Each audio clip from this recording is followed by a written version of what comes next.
నమస్తే రమ్మగారు. నమస్తే జయ. రమ్మగారు, మనము శరన్నవరాత్రుల స్పెషల్ ఎపిసోడ్స్ చేస్తా ఉన్నాం. ఇక రెండవ రోజు, ఈ రోజు యొక్క విశిష్టత ఒక్కసారి మాట్లాడుకుందాం. రెండో రోజు ఆశ్వీజ శుద్ధ విధియ. ఈ రోజున అమ్మవారిని గాయత్రీదేవి అలంకారంలో వెలయిస్తారు. మనం గాయత్రి అనగానే ఇప్పుడు ఇదివరకటి కాలంలో గాయత్రి ఎవరికీ తెలియదు, రహస్య మంత్రం. ప్రత్యేకంగా గాయత్రి ఉపాసన అంటే కొంతమందే చేయాలన్న నియమము పద్ధతి ఒక కట్టుబాటులాగా ఉండేది. నియమం కూడా ఉండేదా రమ్మగారు? నియమమే చేయాలి, నియమమే. ఎందుకంటే గాయత్రి ఉపాస్య దేవత, ప్రత్యేకంగా ఆమెను ఉపాసించవలసిన దేవత. 24 అక్షరాల మంత్రము చాలా పవర్ఫుల్, చాలా శక్తినిస్తుంది. ఒక అంటే మనం ఇలా కమ్యూనిటీ పరంగా మాట్లాడితే తప్పుతోస్తుందేమో కానీ పర్ఫెక్ట్గా సరిగ్గా త్రికాల సంధ్యావందనాదులు చేసి గాయత్రిని ఉపాసించే బ్రాహ్మణుడు ఏ వాడకట్టులో ఉంటే ఆ వాడకట్టులో అనారోగ్యాలు అకాల మరణాలు ఉండవని శాస్త్రం. బా, ఎంత అద్భుతం కదండి. ఇక్కడక్కడ ఏముండదు. అలాంటి వాడు ఒకడు ఉన్నా చాలు. నీకు మన శతక పద్యాలు ఉన్నాయా? అప్పిచ్చువాడు వైద్యుడు, నెప్పుడు ఎడతెగక పారు నేరును ద్విజుడును, చొప్పడిన యూరనుండము చొప్పడకుండినట్టి యూరు చొరకము సుమతి. ఎక్కడైతే అప్పిచ్చేవాడు వైద్యుడు, ఎప్పుడూ ప్రవహించే ఏరు ద్విజుడు, బ్రాహ్మణుడు ఉన్న ఊరికి వెళ్ళు, లేకపోతే ఆ ఊర్లో వెళ్ళకు అని చెప్పారు. శతకకారుడు చెప్పాడు. ద్విజుడు ఇలా, ద్విజుడు అంటే బ్రాహ్మడు అంటే ఊరికే మేము బ్రాహ్మిన్స్ అని చెప్పేవాళ్ళు కాదు. ద్విజుడు 2 సార్లు పుట్టినవాడు అంటే వాడికి యజ్ఞోపవీతం ఉండాలి. ఆ బ్రాహ్మణుడికి ఆ యజ్ఞోపవీతానికి అనుసంధాన దేవత అయిన సంధ్యాదేవత గాయత్రిని ఉపాసించాలి. అతను గాయత్రి ఉపాసన గనక చేస్తే అసలు ఆ బ్రహ్మవర్చస్సే వేరు. 3 పూట్ల త్రికాలము సహస్ర గాయత్రి చేసే వాళ్ళ వెలుగే వేరుగా ఉంటుంది. అలాంటి వాళ్ళు ఉన్న వాడకట్లో వాళ్ళు అందరూ ఆరోగ్యంగా ఉంటారు. చనిపోక తప్పదు కదా జయ, అంతే కదా. మరణము శాశ్వతమైంది, అనివార్యమైంది, అది తప్పదు. అకాల మరణాలు అవి ఉండవు. ఎవరు చేస్తారో వాళ్ళకి కూడా ఇప్పుడు పూర్వకర్మానుభవం ఎంతో కొంత మనం అనుభవిస్తాం, అది తప్పదు. వాళ్ళకైనా ఉపాసించే వాడికైనా చుట్టుపక్కల వాళ్ళకైనా. కానీ అకాలంగా ముంచుకొచ్చేవి అలాంటి వాళ్ళ మొహం చూస్తే పోయేది ఇదివరకటి కాలంలో. మనకి నియమం తప్పటం అనేది ఒక విధానంగా అయింది. కలికాలంలో ఉన్నాం కదా మనం. ఇక ఏ నియమం తప్పినా గాయత్రి అంత పవర్ఫుల్ దేవత. ఈ గాయత్రిని ఎలా ఉపాసిస్తాము? సూర్యుడితో పాటు ఉపాసన చేస్తారు. సూర్యోపాసన లాగానే గాయత్రి ఉపాసన సూర్యుడికి ఎదురుగుండా ఉండి చేయటమే.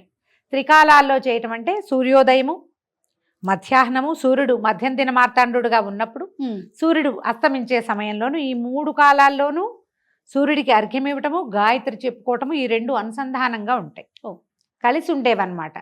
ఇప్పటికీ మనకి ఇంకా గాయత్రి చెప్పేవాళ్ళు ఉన్నారు, ద్విజులు ఉన్నారు. కాబట్టి కలియుగా అంత తొందరలో లేదు, ఇంకా సమయం ఉంది. వాళ్ళు తగ్గిపోతుంటే మన సమయం తగ్గిపోతుంది. దీన్ని గౌరవించాలి కానీ ఎట్టి పరిస్థితుల్లోనూ ప్రశ్నించవద్దు, ప్రశ్నించకూడదు. మన ప్రశ్నల్ని మించిన సమాధానం ఉంది అక్కడ, మనకు తెలీదు, వాళ్ళు చెప్పినా మనకు అర్థం కాదు. అంతే. అందుకని చెప్పేలాగా ఏ ప్రశ్న వేయకుండా గాయత్రిని గౌరవించాలి. ఈవిడ 5 ముఖాలతోటి ఉంటుంది అమ్మవారు. ముక్తా విద్రుమ హేమనీల ధవళ ఛాయలు అని చెప్తారు. ముక్త విద్రుమం, ముక్త అంటే ముత్యం, విద్రుమం అంటే ఎరుపు, ముత్యం అంటే తెలుపు కదా. విద్రుమం హేమ నీల ధవళ. హేమ అంటే బంగారపు రంగు, నీలం అంటే నల్లము లేదా నలుపు కలిసిన నీలం అనుకుందాం, ముదురు రంగు. ధవళము ఇది తెలుపు, ముత్యపు తెలుపు వేరు, ఇది వేరు. ఇలా 5 రంగుల్లో ఉండే ముఖాలు, 5 ముఖాలు కలిగి ఉంటుంది. గాయత్రిని ఉపాసించిన వాడికి తిరుగే లేదు. ఆ ఉపాస్య దేవత అయిన గాయత్రిని రెండో రోజు దైవంగా అలంకారం చేస్తారు. ఇంచుమించు మన వైపు అన్ని దేవాలయాల్లోనూ గాయత్రి దేవే కనపడుతుంది, పంచముఖిగా కనిపిస్తుంది. ఇప్పుడు మనం ఎట్లా చూస్తామంటే మా కారు బ్యాక్ చేస్తున్నా సరే గాయత్రి మంత్రం వినపడుతుంది. అవును. ఫోన్ రింగ్ టోన్లు గాయత్రి మంత్రమే.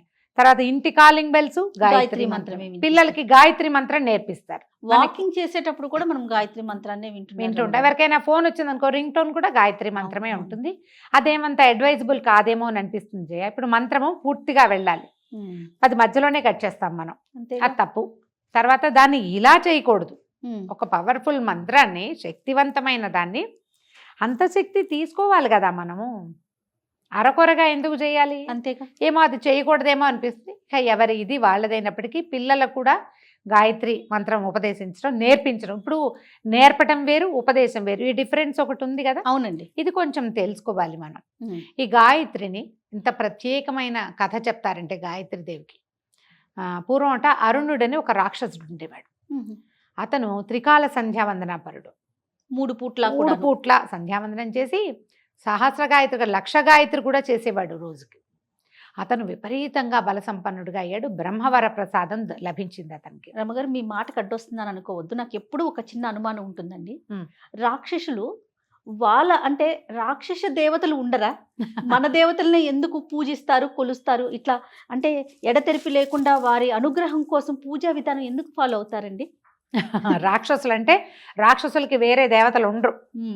రాక్షసులు అంటే అది ఏదో విచిత్రమైన జాతి కాదమ్మా. వాళ్ళందరూ బ్రాహ్మణులే, కశ్యప ప్రజాపతి సంతానమే, బ్రహ్మ వల్ల జన్మించిన వాళ్ళు, బ్రహ్మ సంతతి. గుణాలు రాక్షస గుణం. ఏమంటే లాగేసుకోవాలి, అంతా నేనే ఉండాలి. ఆసురీ ప్రవృత్తి అంటాం చూడు. కొన్ని ఇప్పుడు మనమే ఉంటాం, మనలో కొన్ని రాక్షస గుణాలు అంటే మనకు కూరలు ఉన్నట్ట, కూరలు కొంగులు ఉన్నట్టు కాదు, గుణం అలాంటిది ఉన్నట్టు. వీళ్ళు కూడా అంతే. ఇప్పుడు రావణాసురుడు అసుర లక్షణం, శివభక్తుడు, మహాశివభక్తుడు, పరమేశ్వరుని నేల మీదకి దింపేసిన వాడు. అవును, రుద్రమిని వాయించి శివుణ్ణి ప్రత్యక్షం చేసుకున్నాడు. ఆత్మలింగాన్ని పట్టుకెళ్ళగలిగిన ఘనుడు. మరి ఇప్పుడు ఏదో అయితే ఎలా చేయగలిగాడు? రాక్షసులు, అసురులు అని మన దానవులు అని చెప్పే వీళ్ళందరూ కూడా బ్రహ్మ సంతానమే. ఆయన నుంచి జన్మించిన బట్టి కశ్యప ప్రజాపతి దేవతలకి రాక్షసులకి కూడా తండ్రి. వీళ్ళందరూ ఒక జాతికి చెందిన వాళ్ళే. ఇందులో ఏమైంది? ఇంకా ఇంకా ఇంకా వాళ్ళు తపస్సులు మానేసి క్రూరత్వపు లోపల ఒక ప్రవృత్తి తలెత్తుతోంది. ఇంకా క్రూరతని అనుసరించి వెళ్ళారనుకో, వాళ్ళు మెల్లిగా తరాల వెంబడి ముందుకెళ్లేసరికి క్రూరత్వమే మిగులుతుంది. కానీ వాళ్ళలో తపస్సు, సాధన, భగవదారాధన మిగలదు. మిగలక చివరికి చివరి జాతులకు వెళ్ళేసరికల్లా ఏమవుతుంది? మనకి కుక్కమూతి పిందెలు పుడతాయని చెప్తాం. అట్లాగే వీళ్ళలో ఏంటంటే విపరీతమైన ప్రవృత్తి ఉన్న వాళ్ళు పుట్టారు. కానీ వాళ్ళందరూ కూడా ఇక్కడి నుంచే సంతానం. DNA ఒకటే, అదొకటే ఉంది. అయితే అరుణుడి కథ చెప్తున్నాం. అరుణుడు తీవ్రమైన తపస్సు చేసి అతను ఎట్లాంటి వరం సంపాదించాడంటే, నాకు మరణం వద్దు, నో మరణం అని అడిగాడు. బ్రహ్మదేవుడు ఒప్పుకోలే. నాయన, మరణం లేకుండా వరం కుదరదు, మరణం అనివార్యం. కావాలంటే నువ్వు ఇంకో కొన్ని వేల ఏళ్ళు బతకచ్చు, వరం మార్చి అడగమంటే, అయితే ద్విపాత్తులు చతుష్పాత్తుల వల్ల మరణం లేదు అని అడిగాడు. మరణం లేకుండా వరం కావాలి. ద్విపాత్తులంటే మనలాగా 2 కాళ్ళ మీద నడిచేవాళ్ళు. చతుష్పాత్తులంటే జంతువులు, 4 కాళ్ళ మీద నడిచే ఏ జంతువు వల్ల. ఇప్పుడు ద్విపాత్తులతో మరణం లేదనుకో, మనుషులతో లేదు. అప్పుడు ఏ పులినో ఏ సింహాన్నో చేసి చంపేస్తారు. అమ్మవారు చాలాసార్లు చేసింది అట్లా. అవునండి కదా. అందుకని ఏం చేశాడు? ద్విపాత్తుల వల్ల మరణం వద్దు, చతుష్పాత్తుల వల్ల మరణం వద్దు, నాకు ఈ రెండిటి వల్ల మరణం లేకుండా వరం ఇవ్వమని కోరుకున్నాడు. కానీ ఇతన్ని ఎట్లా చంపాలో వీళ్ళకి తెలియలే. అప్పుడు పరమేశ్వరుడి దగ్గరికి వెళ్తే ఆయన ఏం చెప్పాడంటే, ఇతను గాయత్రి మంత్ర అనుష్ఠానపరుడు, గాయత్రి మానేస్తేనే వీడిని మీరు సంహరించగలరు అని చెప్పేసరికి వీళ్ళు బాగా ఆలోచించి, నువ్వు మంత్రం చేస్తున్నావు, అది మానేయంటే వాడు ఎందుకు మానతాడు? అదే నీ బలం రా అంటే అసలు మా అంట కదా. బృహస్పతిని ప్రేరేపించి పంపించారట దేవతలు. అప్పుడు బృహస్పతి వెళ్ళి సోదరా అని సంబోధిస్తే అరుణుడికి నచ్చల. నేనేమో దేవతలకు శత్రువుని, త్రిలోకాలు ముల్లోకాలు నేను జయించి నా చేతిలో పెట్టుకున్నా, నువ్వేమో నా శత్రువుల గురువువి, నేనెట్లా నీకు సోదరుణ్ణి అవుతానంటే, అదేమిటి నాయన, నువ్వు గాయత్రి మంత్రానుష్ఠానపరుడి, నేను గాయత్రి మంత్రానుష్ఠానపరుడిని, ఒకే మంత్రాన్ని అనుసంధానం చేసేవాళ్ళు ఒక్కో గురువు దగ్గర చెప్పుకున్నట్టు. అంటే మనం ఏమయ్యాం? సహాధ్యాయులు, సోదరులు అవుతారు సహజంగా. కాబట్టి నువ్వు నేను సోదరులం. నా వల్ల దేవతలందరూ కూడా నీకు సోదరులే అనగానే నేను నచ్చల. దురహంకారంతో అరుణుడు ఏమనుకున్నాడంటే, నా శత్రువులే కాకుండా నాకంటే బలహీనులు వీళ్ళు, దేవతలు నాకు లొంగిపోయారు, నేను వాళ్ళని జయించానంటే ఏమిటి అర్థం? నేను గొప్పవాడిని, వాళ్ళు తక్కువ వాడిని. మరి నాకంటే తక్కువ వాడు చేసే ఉపాస్య దేవతను నేనెందుకు ఉపాసించాలి అని గాయత్రిని మానేశాడు. ఓహో. గాయత్రి ఎప్పుడైతే మానేడో బలహీనపడిపోయాడు. దేశంలో ధర్మం బలహీనపడ్డానికి గాయత్రి మానేయటమే కారణం. వ్యక్తి ఒకడి దగ్గర నుంచే బలహీనుడైపోయాడు. ముల్లోకాలు జయించిన వాడు ఒక్కసారిగా మరణానికి ఆసనుడైపోయాడంటే ఏమిటి అర్థం? గాయత్రితోటి మొత్తం పోయింది. పోయేసరికల్లా వీళ్ళు ఏం చేశారు? ఇప్పుడు అమ్మవారిని ప్రార్థించారు. ఇతనికి ద్విపాత్తుల వల్ల చతుష్పాత్తుల వల్ల మరణం లేదు, మేమందరం యుద్ధానికి వెళ్తాం ఇతన్ని ఎట్లా సంహరిస్తావో సంహరించు. అందరూ దేవతలు భూమోకమ్మడిగా ఇతని మీద పడ్డారు. అప్పుడు అమ్మవారు వచ్చి ఇతన్ని భ్రామరీ శక్తితోటి సంహరించింది. ఇతనికి చతుష్పాతులు ద్విపాతులు కాకుండా ఇంకేమున్నాయి, మనకి ఇంకే వేరే కాళ్ళు ఉన్న జంతువులు లేవు. అమ్మవారి దగ్గర ఉండేటువంటి భ్రమరము ఎన్ని కాళ్ళు ఉంటాయి, దానికి 6 కాళ్ళు ఉంటాయి. షట్పది అంటారు దాన్ని. అవును, షట్పదము అంటే భ్రమరం. కొన్ని కోట్ల కొద్ది భ్రమరాలు వచ్చి ఇతన్ని సంహరించినాయి. వాడు వరం ఎంత బాగా కోరుకున్నాడో చూడు. రాక్షసుల వరాలన్నీ ఇలాంటి విచిత్రమైనవే. హిరణ్యకశిపుడు అడిగాడు, నరుల వల్ల వానరుల వల్ల మరణం లేదు, ఇలా కావాలి, వాకిట్లో కావాలి, బయట కావాలి, ఇంట కావాలి అని అడిగాడు. ఇన్ని రకాల వరణాలు లేవు, ఇన్ని రకాల వరాలు ఎక్కడో చోట అడ్జస్ట్ అయ్యి చివరికి ఏం చేశారు, నరసింహమూర్తి వచ్చాడు అంతే. రావణాసురుడు అడిగాడు, నరుల వల్ల వానరుల వల్ల మరణం వద్దు అని. నరులు వానరులు కలిసికట్టుగా వెళ్ళి రావణాసురుడిని సంహరించారు. అలాగే అవుతాయి రాక్షసుల విపరీత వరాలన్నీ మనకి ఉపయోగపడేవి. ఆ తర్వాత అమ్మవారు భ్రామరి స్వరూపంతో వెలసిందట. ఇప్పుడు మనకి శ్రీశైలంలో ఉన్నటువంటి భ్రమరాంబికాదేవి ఆ శక్తి యొక్క అంశే అంటారు.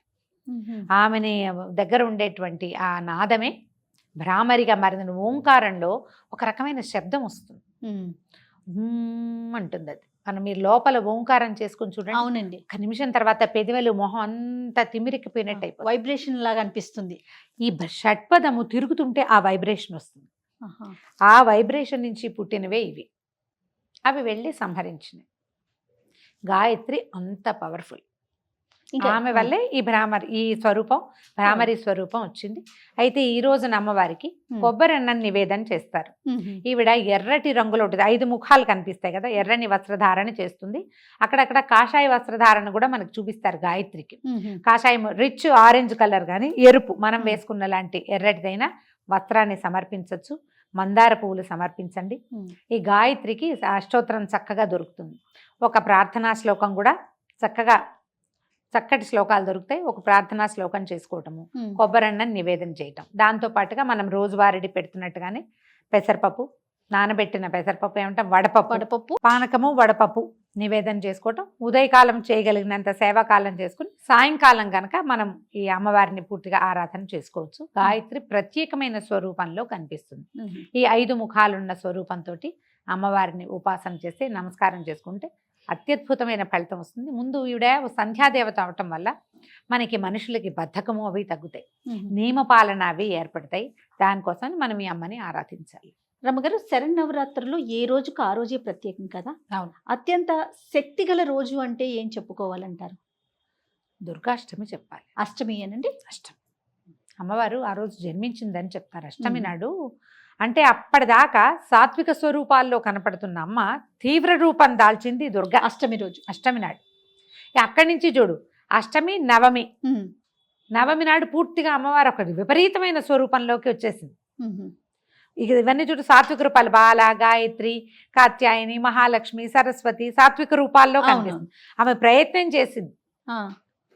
చేసింది సాత్విక రూపాలలో రాక్షసుల్ని సంహరించడానికి, దుష్ట శిక్షణ చేయటానికి ప్రయత్నం చేసింది. సాత్విక రూపంతో సాధ్యపడటం లేదు అని తెలిసిన కొందికి మనకి సరస్వతి స్వరూపం కూడా శుద్ధ సాత్విక స్వరూపంలాగా కనబడుతుంది. కానీ నీల సరస్వతి స్వరూపంలోనే ఆవిడ శుంభుల్ని వధించిందని చెప్తారు. మూలా నక్షత్రం రోజు, మూలా నక్షత్రం అప్పుడే ఆవిడ జన్మ నక్షత్రము అదేను. అప్పటికే ఆవిడ రూపం మార్చుకుంది. ఆ తర్వాత వచ్చేటువంటి చండీ స్వరూపం సప్తమి నాడు చండీ, అష్టమి నాడు దుర్గా.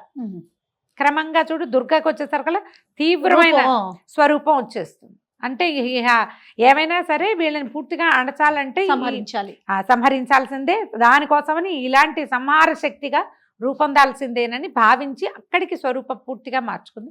మనం ఎక్కడ చూసినా పవర్ఫుల్ స్వరూపము, శక్తి స్వరూపిణిగా కనపడుతుందంటే దుర్గా స్వరూపమే. సంతోషం గారు, నమస్తే. నమస్తే జయ.